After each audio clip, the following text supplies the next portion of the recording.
Hello all of you, welcome back to my channel. আজকে 7th of July 2024 আর জার্মানিতে এটা আমাদের 4th সানডে। রেগুলার উইকেন্ডের যে কাজকর্মগুলো হয় সেগুলো সেরে নিয়েছি। মনে হলো একটু সিটিটা এক্সপ্লোর করি। আর যেমনি ভাবা অমনি মেয়ে, আমি, হাজবেন্ড আমরা বেরিয়ে পড়লাম। আমরা জার্মানির যে শহরে থাকি সেই শহরটার নাম হলো রদেনবার্গ। রদেনবার্গ একটা ছোট্ট শহর যেটা মোস্টলি ফেমাস এর মিডিয়েভাল আর্কিটেকচারের জন্য আর এর টিম্বার্ড হাউস যেগুলো 3 কোণা শেপের লাইন দিয়ে থাকে সেই সমস্ত ঘরের জন্য বিখ্যাত। যাই হোক, এর অলিতে গলিতে ঘুরতে ঘুরতে একটা শপের পাশ দিয়ে যাচ্ছিলাম যেটার নাম ছিল টেডি ল্যান্ড, যেখানে প্রচুর টেডি ছিল। তার মধ্যে একটা টেডি পেয়ে আমার মেয়ে কিছুতেই ওখান থেকে আসবে না, অনেক কষ্ট ওখান থেকে নিয়ে এলাম।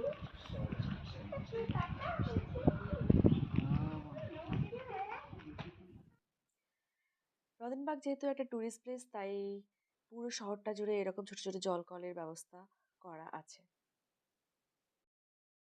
ও পপকর্ন খাবি? পপকর্ন খাবি না? তাহলে এটা কি করবি? এটা কি হু উইল হ্যাভ ইট? খাবি না? ওকে। বেসিক্যালি এই জায়গাটা আমার মেয়ের পছন্দ হচ্ছিল না, কারণ আমরা ওকে বলেছিলাম আমরা একটা পার্কে নিয়ে যাব, কিন্তু এখানে কোনো স্লিপার দোলনাও দেখতে পাচ্ছিল না, তাই ওর পছন্দ হচ্ছিল। কিছুটা এগিয়ে এখানে একটা ভিউ পয়েন্ট ছিল যেখানে আমরা গিয়ে দেখতে পেলাম একটা সুন্দর ভ্যালি। অনেক ফটোজ আর ভিডিওস নিলাম। নেওয়ার পরে মেয়ের ডিমান্ডে আমরা ওখান থেকে রওনা দিলাম পার্কের উদ্দেশ্যে, যেটা ছিল একটু দূরে, কিন্তু যেহেতু মেয়ে বায়না করেছে তাই তো যেতেই হবে। বাবি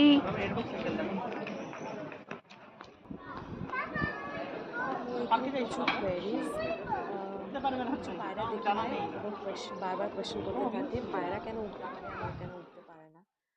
যাই হোক, ওর পাপা ওকে এগুলো বোঝানোর চেষ্টা করছে। আর এখানে দেখুন, এটা আমাদের সিটি হল। কি সুন্দর ঘরগুলো একটা লাইনে আছে, আর 3 কোণা শেপের উপরের দিকটা। এগুলো কাঠ দিয়ে তৈরি, কিছুটা পাথর ইট দিয়ে তৈরি। দেখতে ভীষণই সুন্দর লাগছে, তাই ভাবলাম আপনাদের জন্য একটা ক্লিপ নিই।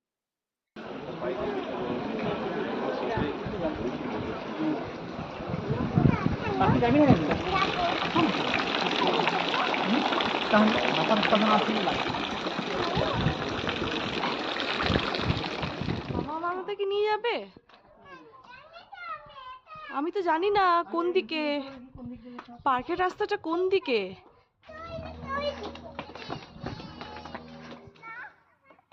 পার্কের রাস্তা আমার মেয়ে খুব ভালো করেই জানে।